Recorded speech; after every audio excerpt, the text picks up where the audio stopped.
James Ernest of the Gruel and Truth Radio Network here with Teddy Long, legendary wrestler extraordinaire. So, Teddy, tell us how you got your start. Well, I've told this story a lot of times. Just a little correction. I've never been a wrestler. I started out putting the ring up, taking the ring down, and then the first job I got, I became a referee. And after refereeing for a while, then I got into managing, and I started managing such stars as The Undertaker, which he was Mean Mark Callis before he was The Undertaker, and Mark Barrow, Johnny B. Bad. Managed a lot of guys, and so that's how my career kind of started. But like I said, I started putting up the ring, taking the ring down. That is amazing how you were able to start at the bottom and work your way up to general manager of WWE. Well, I owe all my success to God. It's a blessing. I would have never dreamed that I'd have became as far as I did come, and especially, going into the WWE Hall of Fame. So it's just a blessing for me. And plus, I give myself a lot of credit. I did my job. I made Vince McMahon happy. I made the fans happy. So, like I said, it just, I deserve what I got and I earned it. Tell us about those early days with Tommy Rich and Abdul the Butcher. Well, I just worked with those guys a little bit. Don't know a whole lot about them. Met Tommy Rich when I first started in the wrestling business. Great guy. Had a chance to work with him. Abdullah the Butcher is another gentleman that I met when I started hanging out, watching the TV tapings at WTBS, is where they used to tape the old Georgia Championship Wrestling. And with Abdullah the Butcher, he was a guy that just came into town, and he needed somebody to show him around. So I started riding with Abdullah to show him around, and every Saturday morning he would come and get me and take me to the TV station with him. And so that's how I was able to, get back in the back and start meeting the guys and start, getting familiar with everybody. But Abdullah the Butcher was kind of good for me. Might be meeting him, I was able to get back and get where I am today. So, thanks to Abdullah, I had a chance to meet him. And the way I understand it, you have refereed some of the bigger matches in wrestling history. Obviously, the first one that comes to mind is the Chicago Rumble. Well, I imagine you're talking about the one with Ric Flair and Ricky the Dragon Steamboat. Is that what we're talking about? Yes, sir. Okay, yeah. That was, one of the highlights of my refereeing career, to be in there with those two big major stars like that. And to work with those two guys, you're going to learn a lot, and you're going to have to be on your toes. So I was able to be on my toes, and I certainly learned a lot. And it was just an opportunity, for me to be able to be in there with two great names like Steamboat and Flair. You'd mentioned some of the wrestlers that you had managed over the years. Some of the most underrated, in my opinion, tag teams of all time, obviously Doom and the Skyscrapers. Who would win in a dream match with those guys? Well, I think I'd have to go with Butch Reed and Ron Simmons. Doom were really a tough team. Not taking anything away from the Skyscrapers, Sid Vicious, Danny Spivey were certainly two tough guys. Had the opportunity to manage them, had a great time with both of them. But I spent a little bit more time with Butch and Ron, so I kind of got to know them a lot better. So, like I said, Sid and Danny, great team, but I'd have to, if I was going to put my money on anybody, it'd be Butch and Ron. I think they'd be the guys to take it. Earl Hebner is associated with, screw jobs in professional wrestling, but you're also related to one of the bigger ones as well. That Clash of Champions match between the Road Warriors and Mike Rotunda and Dr. Death. Well, that was the Varsity Club at that time. That was in New Orleans at the Superdome. It was a fast count.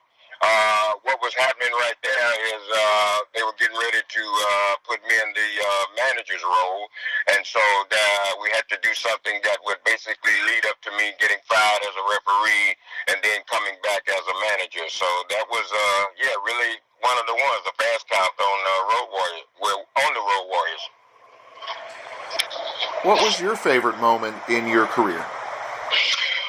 My favorite moment is, I guess, being able to walk out one night and Vince McMahon giving me the throne, and making me the general manager of SmackDown. That was my favorite moment because that was a big deal for me, and it was the highlight of my career. And like I said, being the general manager, that's pretty much as high as you can go. I'm not a wrestler, so I didn't have to worry about trying to be the world champion. But that was a great moment. I've had a lot of great moments in my life, especially, working with The Undertaker. The time he kidnapped me, I thought that was great. That what we did on TV, all the stuff I did with Vicky Guerrero and stuff. I had a lot of fun doing that, and so I had a lot of great moments, man. I really enjoyed myself. Would you agree that she is very underrated in the role that she played? Of course, I would agree that. Yeah, Vicky. I mean, I'm telling you, she is good. She's very good, and to know her, in person, such a sweetheart and so sweet and kind. You'd never believe that, she would be able to even pull off anything like that. But yeah, I certainly would think that. With being the general manager of both SmackDown and ECW, what do you feel was the biggest difference between those two shows? Well, SmackDown was a bigger show. I mean, they didn't put a lot into ECW as they did the bigger brands for as Raw and SmackDown. And basically, I think when Vince took ECW, I think Vince just after it was out there, and everybody wants to be the king, and I think Vince wanted to be the king of wrestling, and so ECW was available, and I think he bought it so he was able to control all. He owns all the companies. But I think SmackDown was the bigger show than ECW. With your career and your ability to just get into the character, do you feel that you are a lot different, than the character that you portray on TV? Well, see, that's the difference between me and a lot of other guys. You see, and that's why I think my success was so long as being general manager for 9 years plus. Now, I'm not a character. My person is me. If you ever meet me in person, you'll see that I'm the same guy that you see on TV. I call people players. Right now, I walk up to you, what's up, player? Player this, player that. You can believe that. Things that I see on TV, I see them in everyday life. The dance that I started doing on TV, I got that dance from my grandson. My grandson, we used to put him in a walker. We was trying to show him how to walk. And every time he'd get in that thing, he'd just go up and down, bop up and down. So I just started doing it on TV. But I was really doing it to show my grandson that I was just doing, what he was doing in the walker. But people started liking it. So I've never been a character. I've always been me. And to really confirm that is when I first went to WWE, they wanted me, when I first started managing, they wanted me to be like Don King. And so, I mean, I got nothing, problem with it. That's what you want, that's what you want. But I went and went out there and started being Teddy Long, and Teddy Long got over, and Vince liked it, and that's why I was so easy to do. It wasn't hard for me to do stuff because what I was portraying was me. My character was me. So you've always stayed true to yourself, it sounds like. Yes. Yeah, I never tried to imitate or be anybody else. With the singles wrestlers that you managed, who do you feel that you had the biggest impact on their career? Probably, golly, a lot of guys. Mark Mero was one of the guys I had a great impact on. In fact, I just saw him, 2 or 3 days ago at the SuperCon, WrestleCade, really. And he came back to me and he was talking about all the good times that we had, back when I was managing him and stuff. So Mark Mero would be one of the guys. Another kid that I thought I had a lot of impact on was, he's deceased now, was Joey Maggs. Jumping Joey Maggs was a guy I had the chance to manage. And he was, always kind of insecure. He didn't really believe in himself. And so I really kind of started him to doing that. And like I said, I won't go into a long story, but there was something that we did one day on TV, and I brought his confidence back, and he looked at me and he said, wow, he said, I didn't think I had that in me, so that's my job too, is to try to give, I don't know it all, but I do know enough to try to help somebody. If they want to listen, if they don't, I don't care, I just move on to the next man. But like I said, there were a lot of single guys. Mark Mero, Johnny B. Bad, Bobby Walker was one of the guys I had that was in singles, competition. Ice Train was another guy I felt I had a good impact on. So, like I said, that's about it. I did have, maybe Sergeant Craig Pittman was another guy, but we didn't stay together long enough, so I couldn't say. But like I said, he was a great guy, great to manage, but other than that, that's about it. I really enjoyed Ice Train. What do you feel that prevented him from getting over as well as I think he should have? Well, I think Ice Train kind of had it handed to him a little bit. He was, with the guys that were kind of running the company, he was kind of good buddies with a lot of people there, and so, in this business sometimes, there's favoritism that's being played. So, and I think Ice Train was in that favoritism bracket. But he was a good wrestler. Don't get me wrong. He's a great competitor. But sometimes, when you get a lot of things thrown at you, you don't have to work as hard. And so I think he knew that, so he didn't work as hard as he could have. But like I said, they gave him a great push in WCW. They did a lot of stuff with him.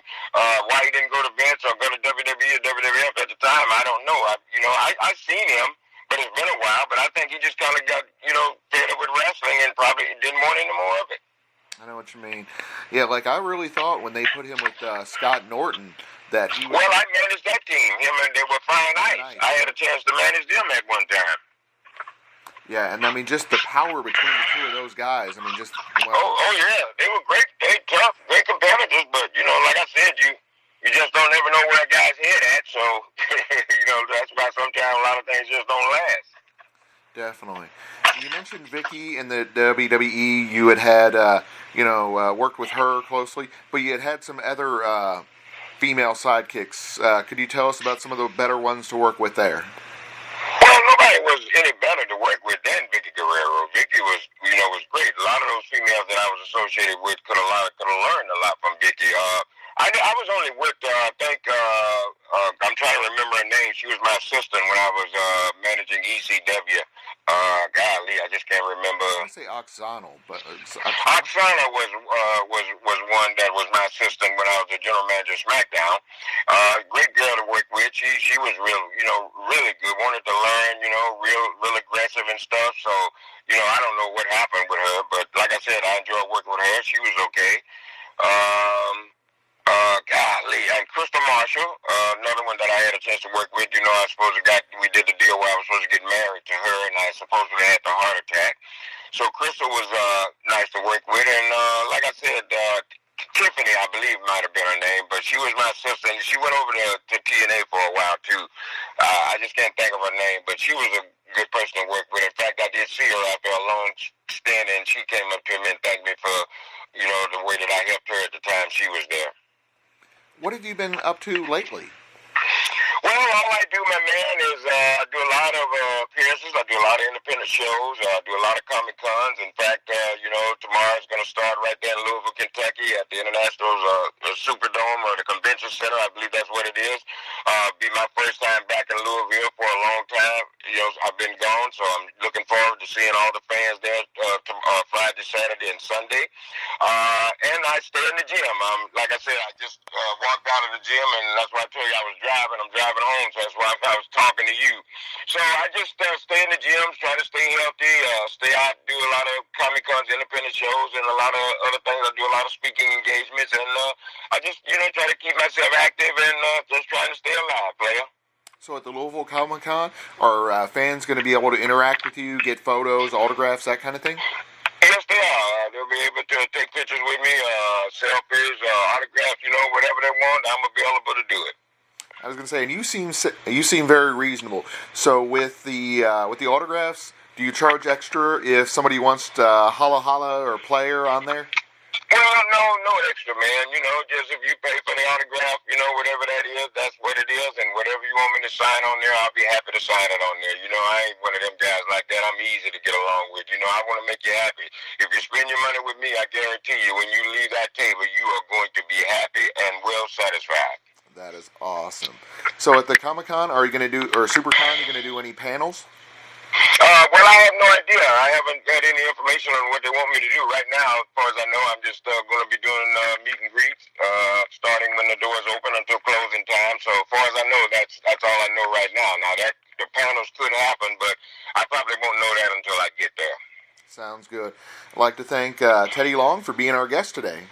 Hey, man, I'd like to thank you for having me on the show, man. It's been an honor and a pleasure to talk to you. And like I said, once again, I'm looking forward to starting Friday, Saturday, and Sunday right there in Louisville, Kentucky at this SuperCon. Looking forward to seeing all the fans. And like I said, I haven't been there in a minute, so player is going to be on and popping. Sounds great. Hope to see you there. All right, thank you, sir. Holla, holla, holla.